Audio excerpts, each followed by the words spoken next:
Hello aspirants, hello friends. मैं आपके दोस्त और होस्ट शिल्पी मेरे यूट्यूब चैनल प्रगति की पे आपका बहुत बहुत स्वागत करती हूँ। So welcome to all of you. मैं आपके लिए अब लाई हूँ कंप्यूटर एमसीक्यूज़ के मॉक टेस्ट की सीरीज़, जो मैं पिछले 3 दिन से ला रही हूँ। एक के बाद एक सीरीज़ लाइक आपकी यूपी जूनियर असिस्टेंट का एग्ज़ाम आने वाला है, तो आपकी हिंदी, कंप्यूटर और जीके, मैं ये तीनों सीरीज़ ला रही हूँ 3 दिन से लगातार। तो मैं आज आपके लिए लाई हूँ कंप्यूटर एमसीक्यूज़ के मॉक टेस्ट की सीरीज़। ये सीरीज़ ना केवल यूपी जूनियर असिस्टेंट के एक्सपीरियंस के लिए यूज़फुल होगी, बल्कि अगर आप यूपीपीसीएल, एसएससी, ईजीएल या ट्रिपल एससी या अन्य कोई भी एग्ज़ाम दे रहे हैं तो आपके लिए क्वेश्चंस बहुत बहुत इंपॉर्टेंट होने वाले हैं। तो आइए ये क्वेश्चन स्टार्ट करते हैं। तो हमारा फर्स्ट क्वेश्चन है, which shortcut key is used to invoke the file menu in the Internet Explorer 11। अगर इंटरनेट एक्सप्लोरर 11 में फाइल मेन्यू खोलने के लिए किस शॉर्टकट की का इस्तेमाल किया जाता है? अगर आप इंटरनेट एक्सप्लोरर 11 में फाइल मेन्यू को खोलना चाहते हैं तो आपको कौन सी शॉर्टकट की का इस्तेमाल करना होगा? तो वो कौन सी की है? वो है आपकी Alt+F। कौन सी? Alt+F। अगर आप इंटरनेट एक्सप्लोरर में फाइल मेन्यू को खोलना चाहते हैं तो आपको Alt+F की को प्रेस करना होगा। तो इसका आंसर है C, Alt+F। अब आते हैं नेक्स्ट क्वेश्चन पे। विच of the following options displace the name of the web page in an internet explorer browser. इनमें से कौन सा विकल्प है जो इंटरनेट एक्सप्लोरर ब्राउज़र में वेब पेज का नाम प्रदर्शित करता है? अगर आप इंटरनेट एक्सप्लोरर ब्राउज़र खोलेंगे तो आपको सबसे ऊपर टॉप में एक बार दिखाई देगा। वो कौन सा? इसमें आपका वेब पेज का नाम डिस्प्ले रहता है। तो कौन सा बार है? वो आपका टाइटल बार। अगर आप इंटरनेट एक्सप्लोरर ब्राउज़र ओपन करते हैं तो आपको सबसे ऊपर टॉप में टाइटल बार में आपका वेब पेज का नाम डिस्प्ले होगा, प्रदर्शित होगा। तो इसका आंसर है D, title bar. Next question पे आते हैं। वी प्रेस, हम कौन सी की को प्रेस करेंगे to open a new tab in Google Chrome? अगर आप गूगल क्रोम में किसी नए टैब को खोलना चाहते हैं तो आपको कौन सी की को प्रेस करना होगा? आपको प्रेस करना होगा Ctrl+T। अगर आप Ctrl+T को प्रेस करेंगे तो आपके गूगल क्रोम में एक नया टैब खुल जाएगा। तो इसका आंसर है ए, Ctrl+T। Next question, which of the following is not a web browser. इनमें से कौन सा वेब ब्राउज़र नहीं है? पहले हम देखते हैं कि कौन सा वेब ब्राउज़र है। तो सफारी एक वेब ब्राउज़र है, ओपेरा एक वेब ब्राउज़र है, क्रोम एक वेब ब्राउज़र है, पर बिंग कोई वेब ब्राउज़र नहीं है। बिंग क्या है? बिंग एक सर्च इंजन है। बिंग एक सर्च इंजन है जिसे किसने बनाया था? जिसे बनाया था माइक्रोसॉफ्ट ने। इसे बनाया है माइक्रोसॉफ्ट ने। और जो मेरी माइक्रोसॉफ्ट की पीडीएफ है वो आपको मेरी लास्ट वीडियोस में देखने के लिए मिल जाएंगी। मैंने अपनी प्लेलिस्ट में कंप्यूटर रिलेटेड एमसीक्यूज़ डाल रखे हैं, उसमें आपको माइक्रोसॉफ्ट से रिलेटेड एमसीक्यूज़ मिल जाएंगे, उससे रिलेटेड वीडियोस मिल जाएंगी। तो बिंग क्या है? बिंग एक सर्च इंजन है जिसे किसने बनाया? जिसे माइक्रोसॉफ्ट ने बनाया है। पहले इसका नाम क्या था? पहले इसका नाम आपका लाइव सर्च था, जिसे नया रूप देकर क्या बना दिया गया? बिंग बना दिया गया। इसका प्रयोग क्यों किया जाता है? इसका प्रयोग क्या कहता है? अंतर्जाल पृष्ठों या सामग्री को ढूंढने के लिए किया जाता है। और आपकी ये सब क्या है? आपकी सफारी, क्रोम, ओपेरा या आपके वेब ब्राउज़र है। अब नेक्स्ट क्वेश्चन पे आते हैं। Internet explorer was launched in. Internet explorer कब लॉन्च किया गया था? इंटरनेट एक्सप्लोरर आपका लॉन्च किया गया था 1995 में। कब लॉन्च किया गया था आपको इंटरनेट एक्सप्लोरर? 1995 में। और इंटरनेट एक्सप्लोरर किसने बनाया था? इंटरनेट एक्सप्लोरर इसका विकास किसने किया? इसका विकास किया है माइक्रोसॉफ्ट ने। किसने? माइक्रोसॉफ्ट में। जो आपके सभी डाउट्स का क्लियर है वो आपको मिल जाएगा मेरी प्लेलिस्ट में। आप मेरी प्लेलिस्ट में मेरी कंप्यूटर की जो पिछली एमसीक्यूज़ हैं उन्हें आप देख लीजिए, आपको सारे माइक्रोसॉफ्ट के डाउट्स का क्लियर हो जाएगा। तो इंटरनेट एक्सप्लोरर किसने बनाया? इंटरनेट एक्सप्लोरर का विकास किसने किया है? माइक्रोसॉफ्ट ने। और कब किया है? 1995 में। और जो विंडोज़ इंटरनेट एक्सप्लोरर क्या है? विंडोज इंटरनेट एक्सप्लोरर जो है वो ग्राफिकल वेब ब्राउज़र की एक श्रेणी होती है। नेक्स्ट क्वेश्चन, निम्न में से एप्पल द्वारा कौन सा ग्राफिकल वेब ब्राउज़र इनमें से एप्पल द्वारा कौन सा ग्राफिकल वेब ब्राउज़र विकसित किया गया है, मतलब एप्पल ने कौन सा ग्राफिकल वेब ब्राउज़र विकसित किया है, कौन सा किया है, तो वो क्या है, सफारी। सफारी किसके द्वारा विकसित किया गया है, एप्पल के द्वारा। और ये किस पर आधारित है, जो सफारी है वो है आपका वेब किट इंजन। ये जो आपका सफारी है वो किस पर आधारित है, वो आपका वेब किट इंजन पर आधारित है। और किसके द्वारा विकसित किया गया है, एप्पल के द्वारा विकसित किया गया है। तो इसका आंसर है ए, सफारी। नेक्स्ट क्वेश्चन पे आते हैं। गूगल सर्च कंपनी की स्थापना कब की गई थी और किसके द्वारा की गई थी। तो आपकी जो गूगल सर्च कंपनी है वो कब, उसकी स्थापना कब हुई थी, उसकी स्थापना हुई थी आपकी 1998 में, मीन्स 1998 में गूगल सर्च कंपनी की स्थापना हुई थी। और किसके द्वारा हुई थी, ये हुई थी यूएस लैरी पेज और Sergey Brin. US Larry Page और सरगेई, ये इन तीनों भाइयों ने मिलकर करी थी किसकी, गूगल सर्च कंपनी की स्थापना। तो इसका आंसर होगा B option, US Larry Page और सरगेई ब्रिन। कब की गई थी, 1995 में। अब आते हैं नेक्स्ट क्वेश्चन पे। कब की गई थी, 1998 में। कब की गई थी इसकी स्थापना, गूगल सर्च कंपनी की स्थापना कब की गई थी, आप नोट कर लीजिए, 1998 में की गई थी। यूएस लैरी पेज और सरगेई ब्रिन, इन तीनों भाइयों ने मिलकर की थी। नेक्स्ट क्वेश्चन, निम्न में से क्या माइक्रोसॉफ्ट बनाए गए वेब ब्राउज़र का एक उदाहरण है। वेब ब्राउज़र का उदाहरण इनमें से हमें देना है, क्या है, एज। माइक्रोसॉफ्ट एक वेब ब्राउज़र है, तो उसका एक उदाहरण देना है, उसका उदाहरण है एज। जैसा कि मैंने आपको लास्ट वीडियो में बताया था, माइक्रोसॉफ्ट कब बनाया गया था, 2015 में माइक्रोसॉफ्ट बनाया गया था। विंडोज़ 10 के लिए रिलीज़ किया गया था 2017 से, पर यह 2017 से किस में उपयोग किया गया है, यह एंड्रॉयड में उपयोग किया जा रहा है और iOS में प्रयोग किया जा रहा है आपका माइक्रोसॉफ्ट। इसका आंसर है B, Edge. Option B, Edge. Full screen mode में स्विच करने के लिए इंटरनेट एक्सप्लोरर गूगल क्रोम द्वारा प्रयोग की जाने वाली शॉर्टकट की क्या है। अगर आप गूगल क्रोम में, अगर आप इंटरनेट एक्सप्लोरर में, गूगल क्रोम में अगर आप इंटरनेट एक्सप्लोरर के गूगल क्रोम में अगर आप स्क्रीन को फुल मोड में लाना चाहते हैं, तो आपको कौन सी की का प्रेस करनी होगी, आपको प्रेस करनी होगी F11। इंटरनेट एक्सप्लोरर तथा गूगल क्रोम में फुल स्क्रीन करने के लिए शॉर्टकट की F11 का प्रयोग किया जाता है। किसमें, अगर आप इंटरनेट एक्सप्लोरर में और गूगल क्रोम में अगर आप स्क्रीन को फुल मोड में स्विच करना चाहते हैं, लाना चाहते हैं, तो आपको F11 की का प्रेस करना होगा। F11 की प्रेस आपको करनी होगी। तो इसका आंसर है सी, F11। ब्राउज़र खोलने के बाद किसी वेबसाइट को देखने के लिए इनमें से पहला चरण क्या है। जैसे आप कोई वेबसाइट देखना चाहते हैं, मान लो आप कोई शॉपिंग करना चाहते हैं, आप फ्लिपकार्ट की साइट, आप फ्लिपकार्ट की वेबसाइट को देखना चाहते हैं, तो आपने पहले ब्राउज़र खोला, उसके बाद आप क्या करेंगे, उसके बाद आप क्या करेंगे, उसके बाद आप डालेंगे ब्राउज़ एड्रेस पे वेबसाइट एड्रेस, मीन्स www.flipkart.com। तो ब्राउज़ एड्रेस बार में आप वेबसाइट को एड्रेस को टाइप करेंगे। तो इसका आंसर होगा सी, ब्राउज़ एड्रेस बार में वेब एड्रेस टाइप करना। किसी भी ब्राउज़र में कुछ सर्च करने के लिए हमें सर्वप्रथम ब्राउज़र के एड्रेस बार में, जो उसका एड्रेस बार होगा वहाँ पे हमें वेबसाइट एड्रेस को टाइप करना होता है। तो इसका आंसर होगा सी, ब्राउज़ एड्रेस बार में वेबसाइट एड्रेस टाइप करना। अब आता है नेक्स्ट क्वेश्चन पे, what is the use of F11 in internet explorer में। हमने अभी डिस्कस किया था, क्या कहता, फुल स्क्रीन चालू करने के लिए। F11 का काम क्या होता है, स्क्रीन को फुल करने के लिए, स्क्रीन को फुल करने के लिए इंटरनेट एक्सप्लोरर और क्रोम आदि ब्राउज़रों में फुल स्क्रीन को सक्रिय निष्क्रिय करने के लिए फंक्शन की 11 का इस्तेमाल होता है। तो इसका आंसर है D, toggle full screen. Next question पे, वी प्रेस, हम क्या प्रेस करते हैं, to bookmark the current page in Google Chrome.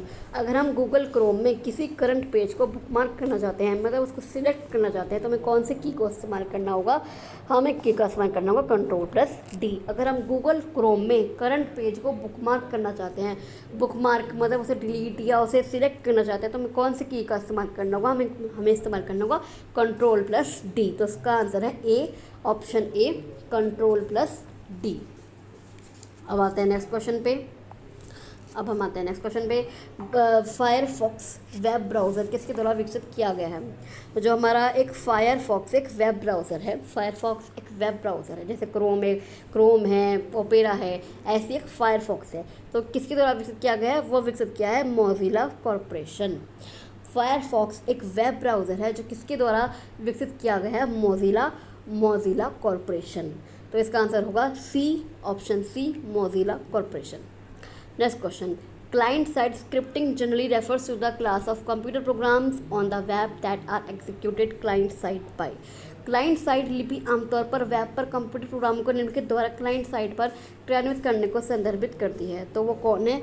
वो है आपकी वेब ब्राउज़र। जो क्लाइंट साइड लिपि आमतौर पर वेब पर कंप्यूटर प्रोग्रामों को वेब ब्राउज़र द्वारा क्लाइंट साइड पर क्रियान्वित करने वाले को संदर्भित करती है। इसका आंसर होगा ए, वेब ब्राउज़र।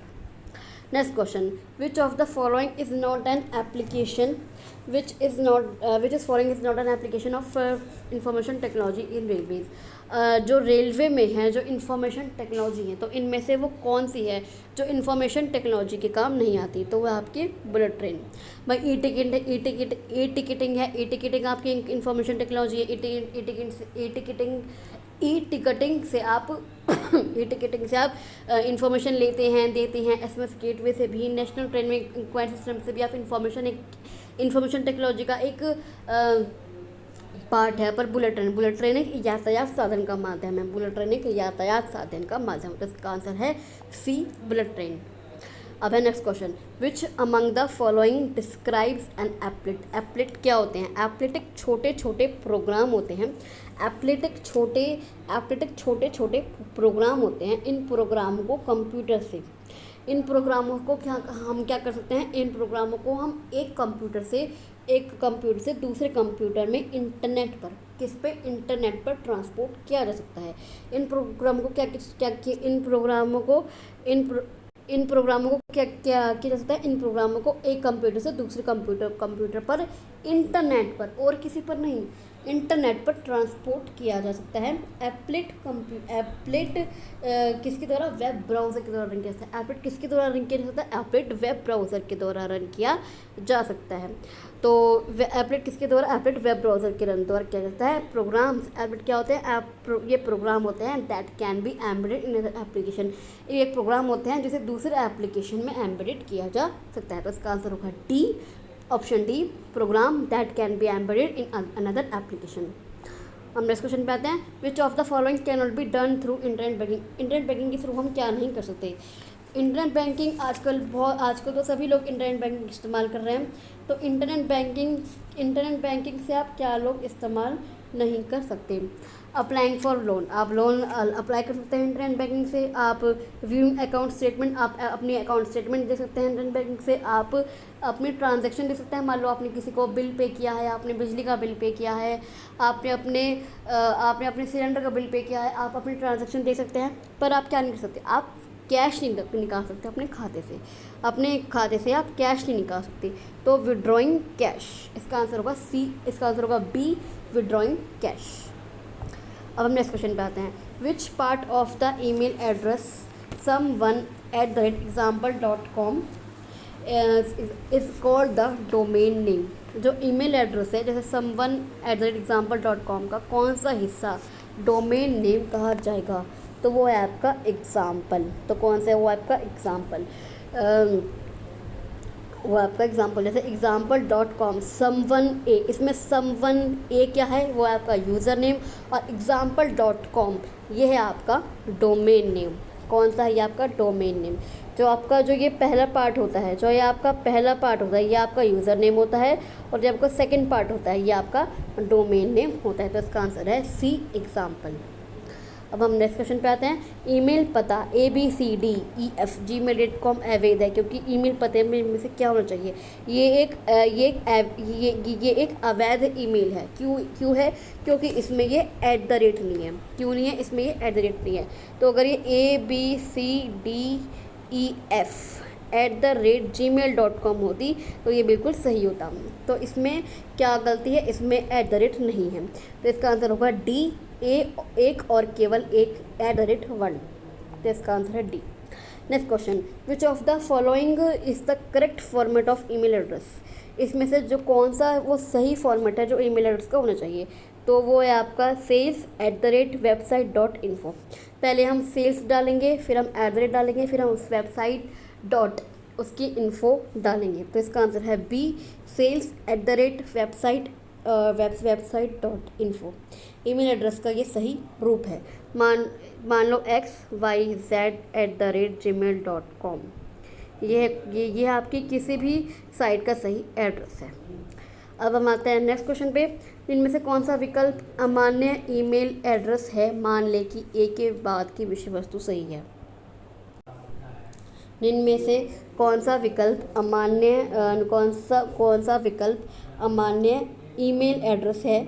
मान लें कि ए के बाद की विषय वस्तु सही है, तो कौन सी है? वो है आपकी ##a.bcd@default.com। ये क्यों अमान्य है? क्योंकि इसमें 2 डॉट हैं। अगर इसमें 2 डॉट नहीं होते तो ये मान्य हो जाती। तो ये क्यों अमान्य है? क्योंकि इसमें 2 डॉट हैं। ये क्यों अमान्य है? क्योंकि इसमें 2 डॉट हैं। अगर इसमें 2 डॉट नहीं होते तो ये मान्य हो जाती। a.bcd@default.com अमान्य है क्योंकि इसमें 2 डॉट लगे हुए हैं। अब आते हैं हम नेक्स्ट क्वेश्चन पे। विच of the following statement is true for a valid email address. एक मान्य वैलिड ईमेल आईडी के निम्नलिखित में से कौन सा कथन सही है? तो कौन सा कथन सही है इसमें से? Email address are not case sensitive. Email address are not unique, नहीं नॉट यूनिक, ये यूनिक होती हैं। Email address can have hyphen as a first character. Email ID के पहले अक्षर के रूप में हाइफन का प्रयोग किया जाता है। क्या हो रहा है? Email address can have a hyphen as a first character. Spaces are allowed between characters in an email address. Spaces allow होते हैं कैरेक्टर्स के बीच ईमेल एड्रेस में। तो इसका आंसर क्या है? इसका आंसर होगा email address are not case sensitive. Email address case sensitive नहीं होती। ईमेल एड्रेस सबकी यूनिक होती हैं। ईमेल एड्रेस सबकी यूनिक होती है। ईमेल एड्रेस में अक्षरों के बीच स्पेस नहीं दे सकता। ईमेल एड्रेस के बीच में स्पेस नहीं दिया जा सकता और ईमेल आईडी के पहले अक्षर के रूप में हाइफन का प्रयोग नहीं किया जा सकता। तो ये इसमें से कौन सा कर सकते हैं? Email address are not case sensitive. Next question पे आते हैं। इसका आंसर है ए। फिर आते हैं जंक ईमेल को क्या कहा जाता है? जंक ईमेल को क्या कहते हैं? जंक ईमेल को कहा जाता है स्पैम। जो जंक ईमेल को स्पैम भी कहा जाता है। इस प्रकार के ईमेल वैधानिक ईमेल मैसेज नहीं होता। जंक ईमेल को क्या कहते हैं? जंक ईमेल को स्पैम कहा जाता है। तो इसका आंसर है D, spam. Next question, broadcasting a mail to multiple recipients means अगर हम किसी multiple recipients usually done under. अगर हम एक ही मेल को बहुत सारे लोगों को भेजना चाहते हैं, ब्रॉडकास्ट करना चाहते हैं, तो हमें किसका प्रयोग किया जाता है? तो उसका प्रयोग किया जाता है BCC का। BCC का पूरा नाम क्या होता है? BCC का पूरा नाम होता है ब्लाइंड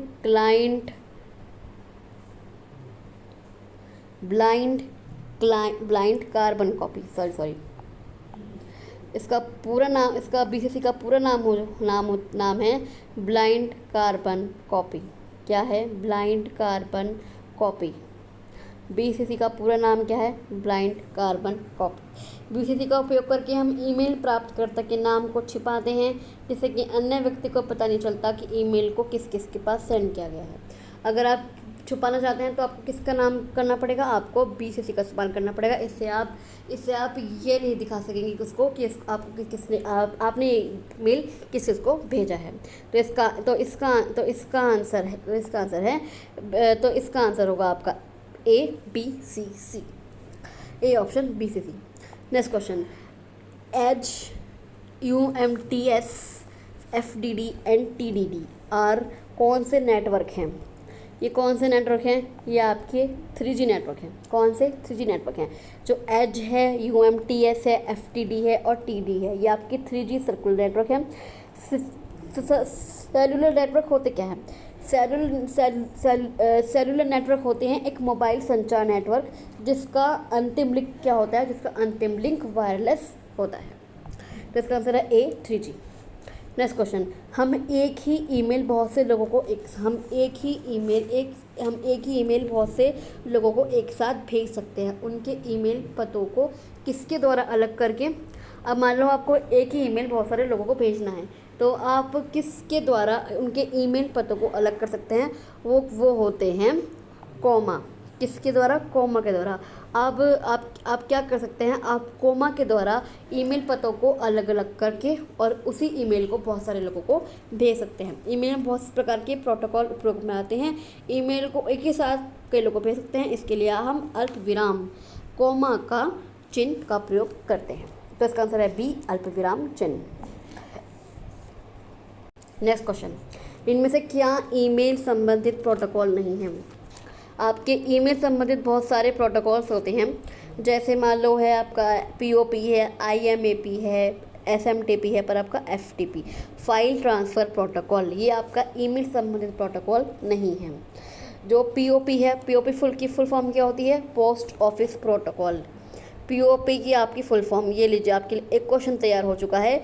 POP की फुल फॉर्म क्या होती है? POP की फुल फॉर्म होती है पोस्ट ऑफिस प्रोटोकॉल। और आपकी IMAP की फुल फॉर्म क्या होती है? Internet message access. क्या होती है आपकी IMAP की? Internet message access protocol. आपकी इंटरनेट एक्सेस मैसेज प्रोटोकॉल आपकी IMAP की फुल फॉर्म है। और SMTP की, अब SMTP की फुल फॉर्म आपकी क्या होती है? Simple mail transfer. क्या है आपकी SMTP की full form? Simple mail transfer protocol. ये आपकी SMTP की फुल फॉर्म है। और ये आपकी मेल संबंधित प्रोटोकॉल हैं। पर ये जो आपकी FTP है, ये आपकी ईमेल संबंधित प्रोटोकॉल नहीं है, फाइल ट्रांसफ़र प्रोटोकॉल। और FTP की आपकी क्या होती है बताया था मैंने? File transfer protocol. ये आपकी ईमेल के संबंधित प्रोटोकॉल नहीं है। तो इसका आंसर होगा B, FTP। अब हम आते हैं नेक्स्ट क्वेश्चन पे। ईमेल सेवा के संबंध में POP, अभी बिल्कुल बताया था कि POP की फुल फॉर्म क्या होती है? POP की फुल फॉर्म होती है पोस्ट ऑफिस प्रोटोकॉल। POP का अर्थ क्या होता है? Post office protocol. ये क्यों सहायक होती है? ये आपकी ईमेल भेजने के सहायक होती है और प्राप्त करने में सहायक होती है। ये प्रोटोकॉल ईमेल को सर्वर से पुनः रिट्रीव करने का कार्य करता है। अगर आप ईमेल को सर्वर से रिट्रीव करना चाहते हैं तो आपको पोस्ट ऑफिस प्रोटोकॉल का इस्तेमाल करना है। जो इसका बिल्कुल नवीनतम संस्करण है, जो इसका न्यू लॉन्चिंग है, वो कौन सा है? वो आपका POP3 है। ये आपका न्यूनतम संस्करण है, नवीनतम संस्करण है, बिल्कुल न्यू लॉन्च है। इसका आंसर है C, post office protocol. Next question, how many attachments can we send through email? हम जो ईमेल के थ्रू हैं वो कितने अटैचमेंट भेज सकते हैं ईमेल के थ्रू? तो इसका आपका आंसर होगा, इसका आंसर आप बताएंगे इसका आंसर? इसका आंसर होगा we can send many attachment. हम बहुत सारे अटैचमेंट भेज सकते हैं, एक नहीं भेज सकते, दो नहीं भेज सकते, हम इससे ज़्यादा भेज सकते हैं। We can send many attachments through email के द्वारा। तो इसका आंसर है C, we can send many attachments. Next question, दुनिया के पहले वेब ब्राउज़र का नाम क्या था? जो दुनिया का पहला वेब ब्राउज़र था उसका नाम क्या था और इसे किसके द्वारा विकसित किया गया था? जो दुनिया का पहला वेब ब्राउज़र था वो था वर्ल्ड वाइड वेब। कौन सा? www, जिस पे आज सभी लोग काम करते हैं। जो मेन वेब ब्राउज़र है वो कौन सा है? www, world wide web. और इसे किसके द्वारा विकसित किया गया था? इसे किया गया था टिम बर्नर्स-ली। किसके द्वारा विकसित किया गया था इसे? टिम बर्नर्स-ली के द्वारा इसे विकसित किया गया था। टिम बर्नर्स-ली के द्वारा इसे विकसित किया गया था। दुनिया का पहला वेब ब्राउज़र कौन सा था? www, वर्ल्ड वाइड वेब, और टिम बर्नर्स-ली के द्वारा विकसित किया गया था। तो इसका आंसर है B, वर्ल्ड वाइड वेब। तो आज के लिए, अभी के लिए बस इतना ही। मैं आपसे फिर मिलती हूँ कंप्यूटर के कुछ नए एमसीक्यूज़ के साथ, कुछ नए एमसीक्यूज़, एक नए मॉक टेस्ट के साथ। तो अगर आपको मेरे क्वेश्चंस अच्छे लगे, मेरी वीडियो अच्छी लगी, तो मेरे वीडियो को लाइक और शेयर कीजिए। अगर आपके कुछ क्वेश्चंस है कंप्यूटर से रिलेटेड, आपको कोई पीडीएफ चाहिए या कुछ भी चाहिए, तो आप मेरे कमेंट बॉक्स में कमेंट कर सकते हैं, या मैंने अपना डिस्क्रिप्शन बॉक्स में अपना टेलीग्राम ग्रुप का लिंक भी दिया हुआ है। आप मेरे टेलीग्राम वहाँ पर जाकर मेरे टेलीग्राम ग्रुप को ज्वाइन भी कर सकते हैं उस लिंक पर क्लिक करके। और अगर आपको कोई क्वेरी पूछनी है तो मेरे कमेंट बॉक्स में कमेंट कर दीजिएगा, और मेरे चैनल को प्लीज़ प्लीज़ प्लीज़ सब्सक्राइब कर दीजिए। अगर आपको सबसे पहले मेरे चैनल की नोटिफिकेशन चाहिए तो मेरे चैनल को सब्सक्राइब ज़रूर कीजिए। मैं आपके लिए बहुत सारे एमसीक्यूज़ और लाऊंगी, आपकी तैयारी पूरी करवाऊंगी। अभी आपके पास 27 अगस्त तक का टाइम है, 1 महीने से ज़्यादा का टाइम है, मैं इतनी आपकी तैयारी पूरी करवा दूंगी। तो मुझ पर भरोसा करिए और मेरे चैनल को प्लीज़ प्लीज़ प्लीज़ सब्सक्राइब कर दीजिए। तो अभी के लिए बस इतना ही। आपसे कल फिर मिलती हूँ कुछ नए एमसीक्यूज़ के साथ, एक नए मॉक टेस्ट के साथ। तो अभी के लिए बस इतना ही। Thank you so much.